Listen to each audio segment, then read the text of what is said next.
ஆண்டவராகிய இயேசு கிறிஸ்துவின் இனிய நாமத்தில் அன்பின் வாழ்த்துக்களை தெரிவித்துக் கொள்கிறேன். இன்றைக்கு நாம் வேதத்தில் பார்க்க போகிற மிக மிக முக்கியமான ஒரு சத்தியம் இரகசிய வருகை.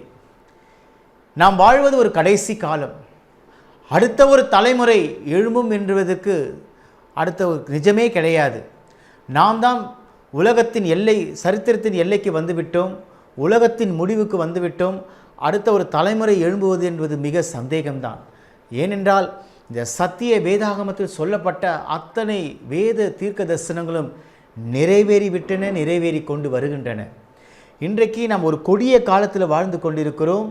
இதோ இயேசு கிறிஸ்து சொன்னார் யோவான் 9:3, இதோ ஒருவனும் கிரியை செய்யக்கூடாத ராக்காலம் வருகிறது, பகற்காலமாக இருக்கும் மட்டும் என் பிதாவின் கிரியைகளை செய்கிறேன், ஒருவனும் கிரியை செய்யக்கூடாத ராக்காலம் ஒன்று வருகிறது. அந்த ராக்காலம்தான் அந்தி கிறிஸ்துவின் காலம். இந்த பூமியில் ஒரு கொடிய ஆட்சி வரப்போகிறது. முழு அகில உலகத்தையும் ஒருவன் ஆளப்போகிறான். அவன்தான் அந்தி கிறிஸ்து. இந்த உலகத்தை 7 வருடங்கள் அவன் ஆளுகை செய்ய போகிறான். அதற்கு முன்பாக, அவன் ஆளுகை செய்வதற்கு முன்பாக, அவன் ஆட்சி செய்வதற்கு இன்னைக்கு பூமியில் எல்லாவித அடையாளங்களும் ஆயத்தமாக இருக்கின்றன.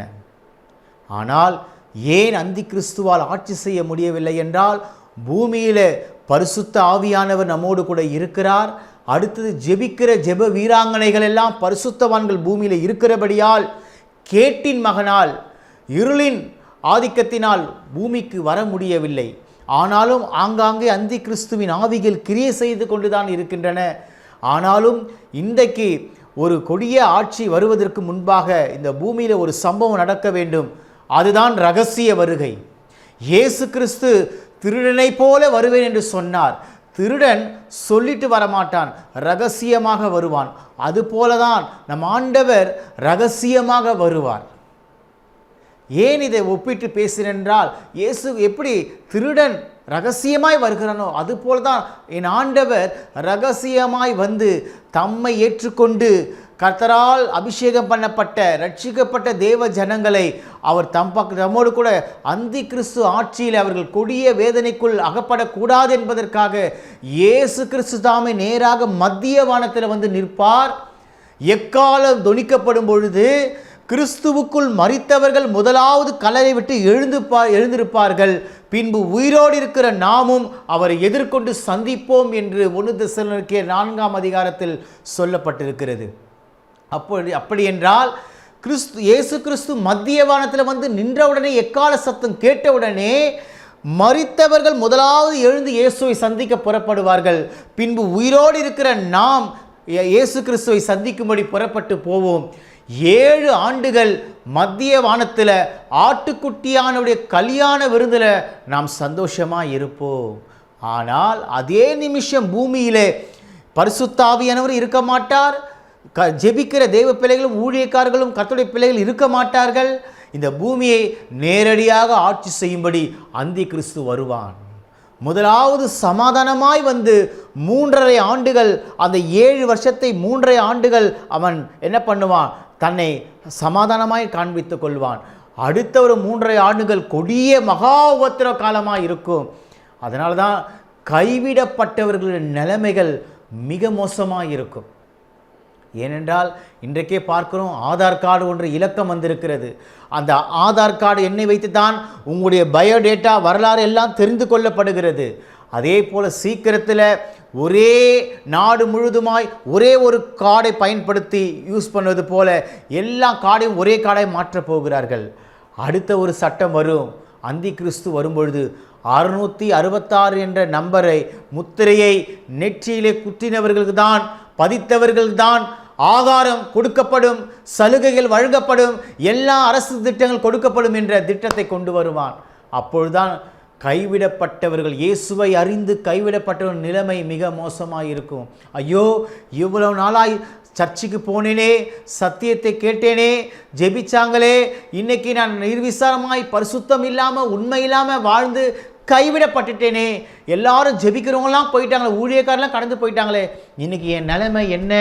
அப்பொழுதுதான் அவங்க வேதனைப்படுவாங்க. அப்போது கைவிடப்பட்டவருடைய நிலைமை ஒன்று இரத்த சாட்சியாய் மரித்து மேலே வர வேண்டும் பரலோகத்திற்கு. இல்லை என்றால் அவர் வாழ்க்கையில் அந்த முத்திரை குத்த வேண்டும். அப்பொழுதுதான் இந்த உலகத்துடைய எல்லா சலுகையும் கிடைக்கும். அப்போ கைவிடப்பட்டவன் நிலைமை மிக மோசமாக இருக்கும். இன்றைக்கி பார்த்தீங்கன்னா நிறைய உபதேசங்கள் ரகசிய வருகை என்பதே இல்லை என்று சொல்லுகிறார்கள். ஆனால் அப்போஸ்தலனாகிய பவுல் அருமையாக எழுதியிருக்கிறார். 1 கொரிந்தியர் 15:51 ஒரு ரகசியத்தை உங்களுக்கு அறிவிக்கிறேன். ரகசியமாக எழுதப்பட்டிருக்கிறது.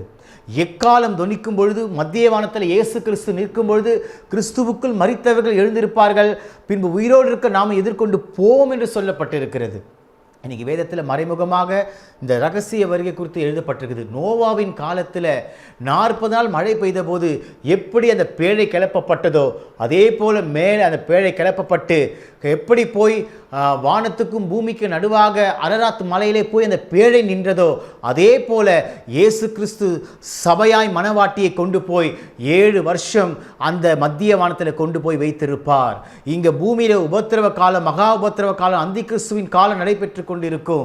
அந்த வேதனையிலே ஒரு தெய்வ பிள்ளையும் அதில் சிக்கிக்கொள்ளாதபடிக்கு ஆண்டவர் அவங்களை பாதுகாத்து வைத்திருக்கிறார்.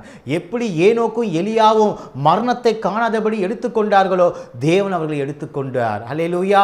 7 கூடார பண்டிகை ஒரு அடையாளமாக இருக்கிறது. அதனால் இன்றைக்கு எப்படி யோசேப்பு தன் எலும்புகளை குறித்து கட்டளையிட்டாரோ, நான் இங்கே மரித்தால் என்னுடைய எலும்பை கொண்டு போய் கானான் தேசத்தில் என் முற்பிதாக்கு கல்லறையில் புதைத்து விடுங்கள் என்று ஏன் சொன்னார் என்றால் அதுக்கு காரணம் கடைசி நாட்களில் எக்கால சத்தம் தொனிக்கும் பொழுது அவரோடு நான் எழுந்திருப்பேன் என்ற ஒரு நம்பிக்கை அவருக்குள் இருந்தது. பிரியமானவர்களே, ரகசிய வருகை என்பது உண்மை. இன்றைக்கு மனம் திரும்புங்கள். எந்த நிமிஷமான இன்றைக்கு இரவு கூட அந்த எக்கால சத்தம் கேட்கப்படும். நாளை காலையில் கேட்கலாம். எப்பொழுதுதான் கேட்கப்பட போகிறது. ஆயத்தமாக இருங்க, விழித்திருங்க.